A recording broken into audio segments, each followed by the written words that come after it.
I do, Molly. And look, I listened to him on Countdown going on a rant about his New York Knicks. I just finished watching him on the Get Up going on a rant about the New York Knicks. Here's the fact of the matter, Stephen A.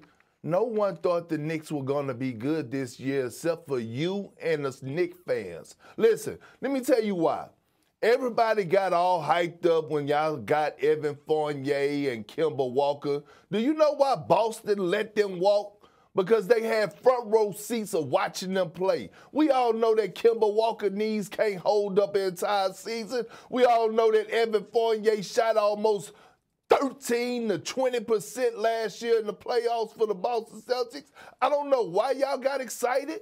I don't know why y'all didn't realize the Eastern Conference got better, but no one expected or had high hopes for the New York Knicks this year except for you, Spike Lee, Fat Joe, and everybody else around New York. No one else around the country had hopes for the New York Knicks. So I don't know why you going on this rant like y'all had high expectations to move forward to the playoffs.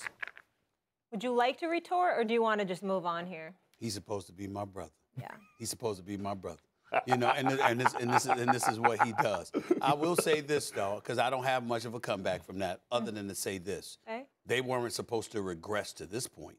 They might have went home in the first round again, but they weren't supposed to regress to this point.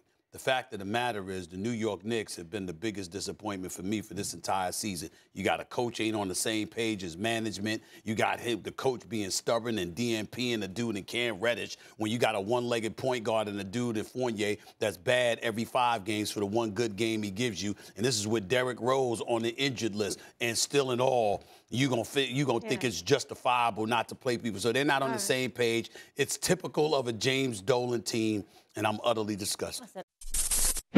Thanks for watching ESPN on YouTube. For live streaming sports and premium content, subscribe to ESPN+.